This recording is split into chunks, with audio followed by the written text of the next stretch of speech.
Hello everybody, welcome to Talk About Houses. I'm Todd. I'm Oana. Today we are going to talk about how to deal with a low home appraisal. Right. Okay, so first, what is an appraisal? Okay. What is it?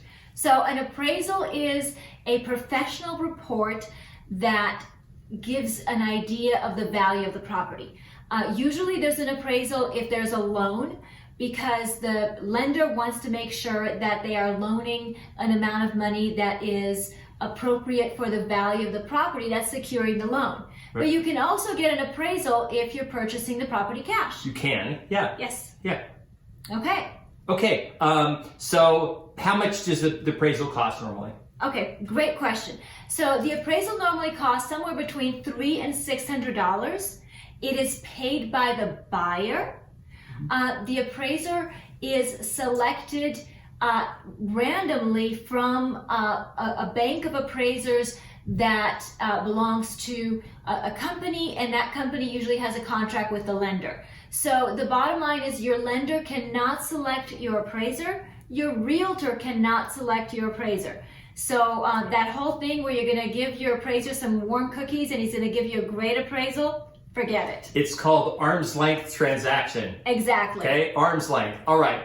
So how do they, before we talk about the specific strategies for a low appraisal, how do they, because this is important, how do they do the appraisal? What are they looking at? Okay.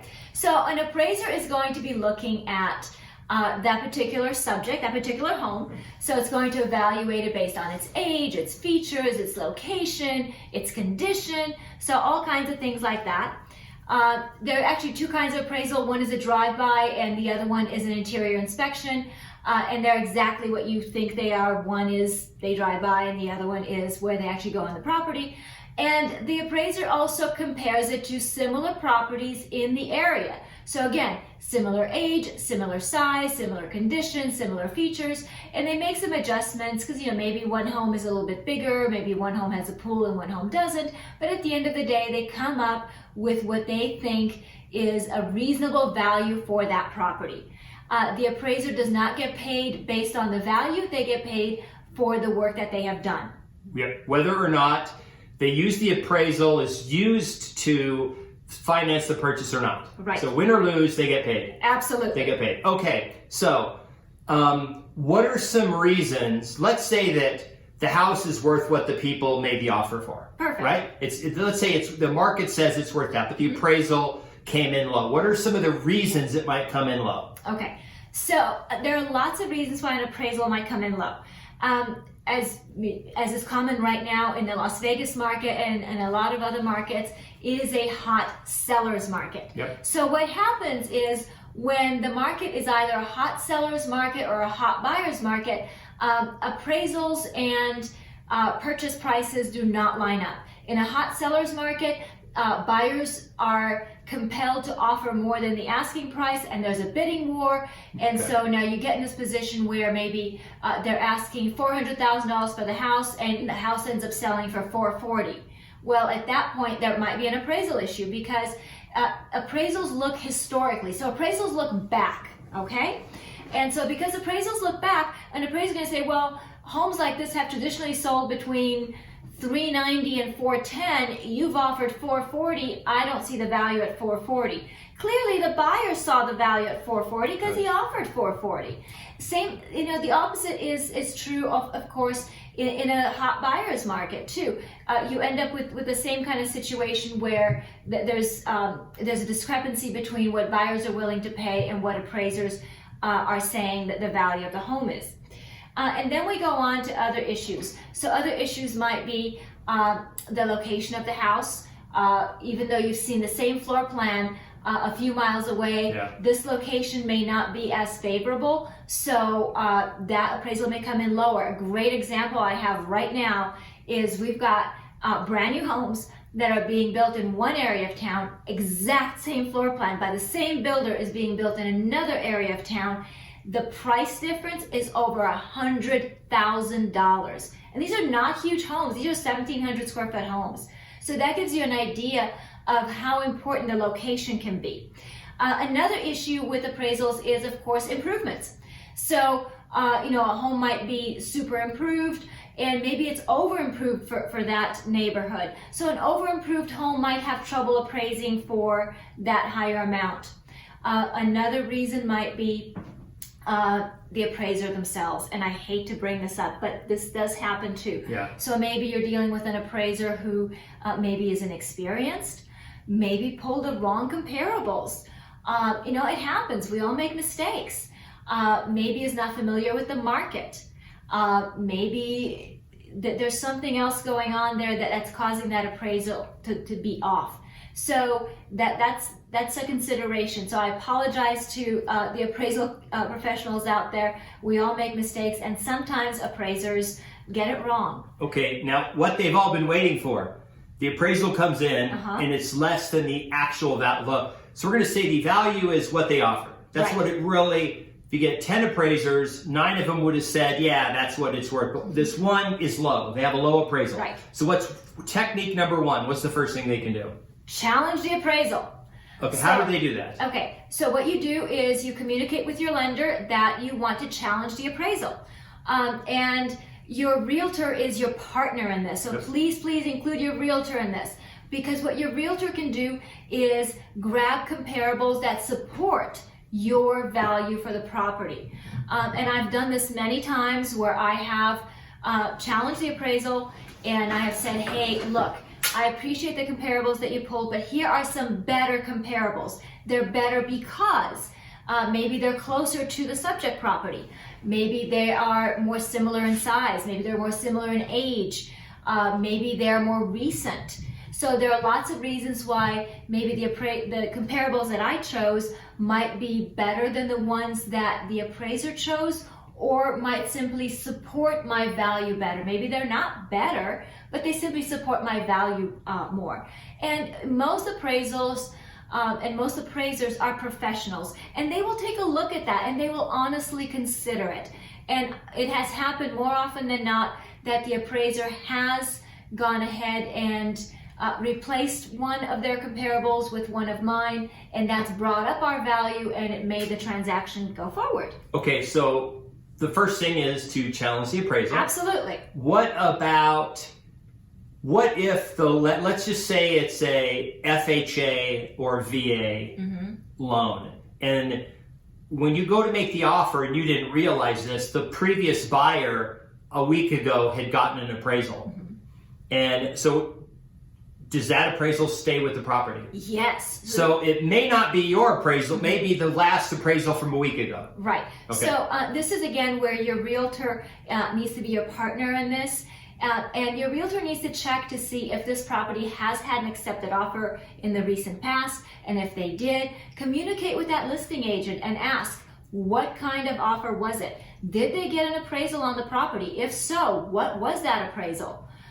Because if that appraisal was an FHA appraisal, that FHA appraisal is going to stay with the property for a period of time. And so you are going to be bound by that value if you are also getting an FHA loan.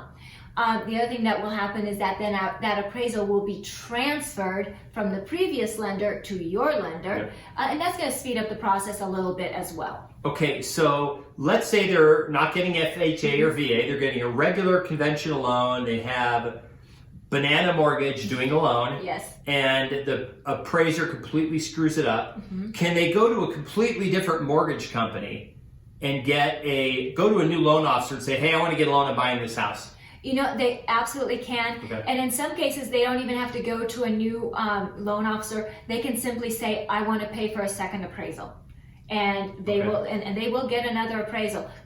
Now, it's going to cost you money. Remember, we talked about how that appraisal is between $300 and $600. But if you really want the house and if you really believe in that value, this might be a good option for you. Okay, the appraisal came in at $400. Their offer's $415 though, but they really want the house. What else can they do directly with the seller if they're the buyer? So a few things can be done. So we've kind of established this is the appraisal. It's not going anywhere. We're stuck with this value. Maybe what you can do is negotiate with the seller. So now the seller may say, okay, well, you know, we agreed on $415. The appraisal came in at $400. I'll take $410. And in that case, what happens is the seller takes a little less money, but you, the buyer, then have to come in with the extra $10,000 out of pocket. And some people can do that and some people can't. Another option is, let's say that you can't come up with the extra $10,000. Maybe what you can do is have the seller do a carryback. So you're going to get the loan for the $400,000 and then have the seller carry back the $10,000. So maybe that's an option for you. You can get creative. Again, make sure that your realtor partner in this is helping you. There are lots of ways that you can make this work if you really want that house and if the seller really wants to sell it. Yeah, so what happens a lot of times is you'll have the situation where the house, it's a hot market, and you get offers for say $415, $420, right?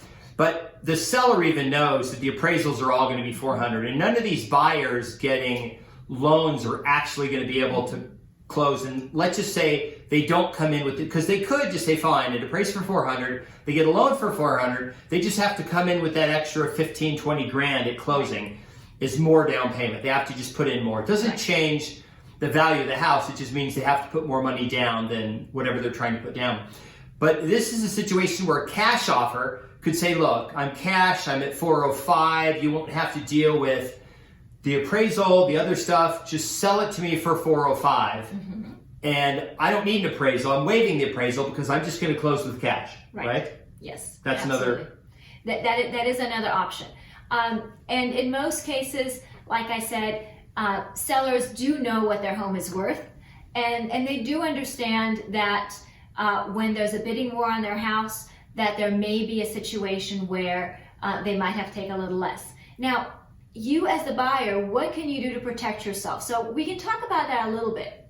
Most of the purchase contracts, particularly if you're using a realtor, will have an appraisal contingency. Now, what does that mean?